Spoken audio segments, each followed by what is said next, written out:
What's up, everybody? Jenna here at San Diego Comic-Con, and I'm talking with the team behind Conan the Barbarian. How are you guys doing? We're doing great.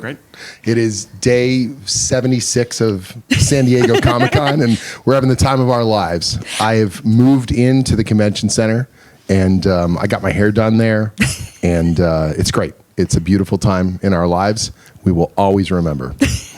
As someone who's had to take so many Ubers to get here, I'm almost jealous. I would love to move in there.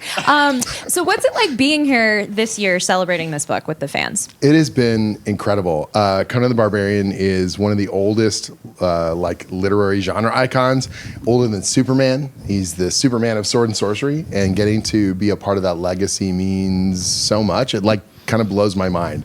Whenever I have an interview or I talk to someone and they're like, dude, you're the flagship writer of Conan the Barbarian. And I'm like, wait, what? Oh my God, this is real. This is still really happening.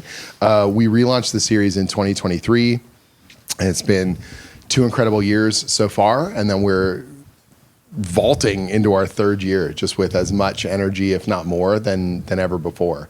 We've got a really cool ongoing story, but then this fall we have an event called The Scourge of the Serpent.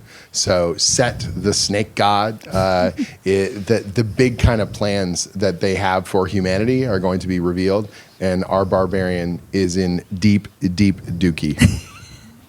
So you mentioned how long Conan has been around, and even you getting to be on the book for 3 years feels like a major thing in the industry. It feels like people get off of titles much more quickly. How do you approach not only bringing something fresh to the character and his own history, but even your own tenure on the book? I think that's what's really exciting for me is that exactly what you said. A lot of times comic book creative teams tend to be shuffled off or rebooted nigh constantly, and getting onto this title, setting out to tell a larger mythic kind of story over multiple years, and Heroic Signatures, who are the custodians of the Robert E. Howard character library, that they supported that all the way through, that this is what they want as well. We want to be long-term creative partners, build big stories, and keep the fan base on this longer epic journey. That's what's been really, really special.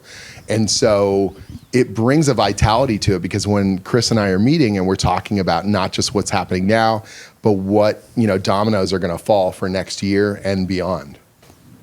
It's really great when you have someone who treats the Robert E. Howard legacy with such grace, Jim does. It makes our job very, very easy. It makes my job really easy. I just get to show up and just read excellent stories and look at beautiful art, and that's my job, and it's beautiful.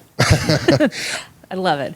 So you mentioned the event a little bit. What are you most excited to see fans respond to once it starts kind of hitting the ground running? Right. So we've got, comics are all about the collaboration. And the artists that we have currently on the books are some of the best that have ever done it on Conan. Fernando Dagnino is doing our monthly book. He's a phenomenal, phenomenal artist. He's been amazing to collaborate with. And then Ivan Gill, he's new to the North American comic scene, but he's been doing the French kind of bande dessinée market for years. He's done these beautiful Napoleonic kind of war graphic novels, some of the most stunning artwork I have ever seen. And now he's bringing that to the North American market in the Conan series. And every comic is a collaboration. And so it's not just about what I write, but it's really how they interpret that. And that's what I'm excited about. I'm excited for them to discover Ivan's artwork. I'm excited for them to see, Fernando we've got 2 issues of his current story out now.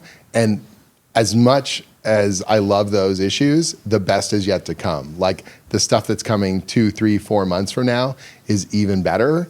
And that we get to see this stuff ahead of time. You open your inbox and the new pages come in and you're like, wait, this is my job? This is the craziest stuff ever. Or you describe some fight scene, some moment, some place, some bit of atmosphere, and they level it up every single time. And you feel so fortunate that you're with people who are as passionate about the material as you are.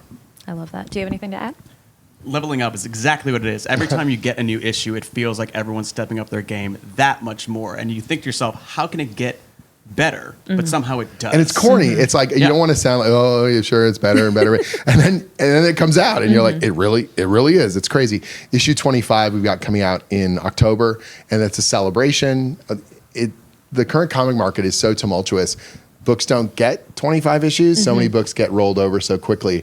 And we're moving 25 and beyond. That issue is going to be double-sized. Alex Horley, who is known mostly for his cover paintings, is painting the whole issue. Ooh. So it's 36 oil paintings. He started working on it back in September. Wow. And so about once a week, we get an oil painting, sent to us of the thing that I wrote. He sends the roughs, the thumbnails, and then the final rendered beautiful physical piece that he's been doing over and over and over again, week after week after week. And if that doesn't, and it's almost always on a Monday morning. Every Monday morning. So that sets the tone for the week. I'm like, well, if I better work my ass off because this guy just killed himself on the canvas.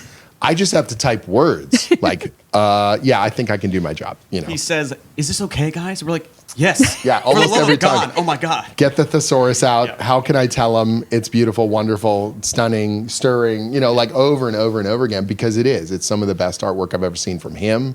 It's some of the best artwork we've seen, on the series. And being able to share that internally with the team, it keeps us all pumped, that we're delivering the goods over and over and over again.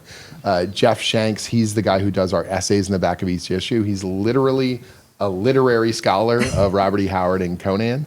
And, we get on calls and he's like the perfect, it's almost like improv, the yes and. So I say, I've got the story idea and we're developing it.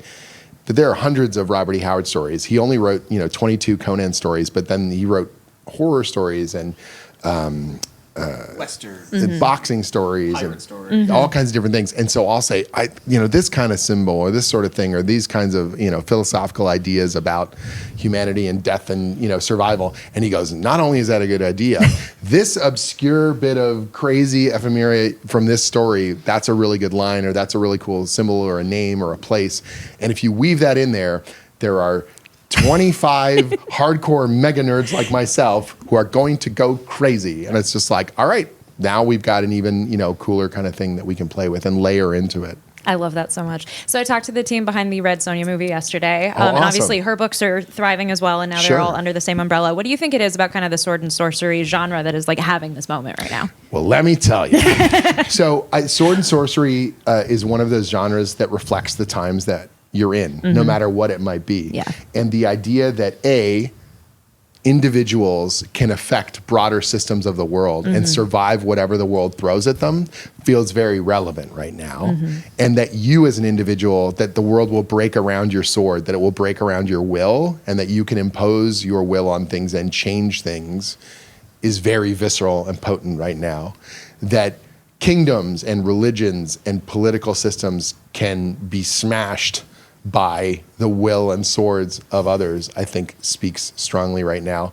And that there are still mysterious dark places and unknown things to explore, and those are worth striving to find.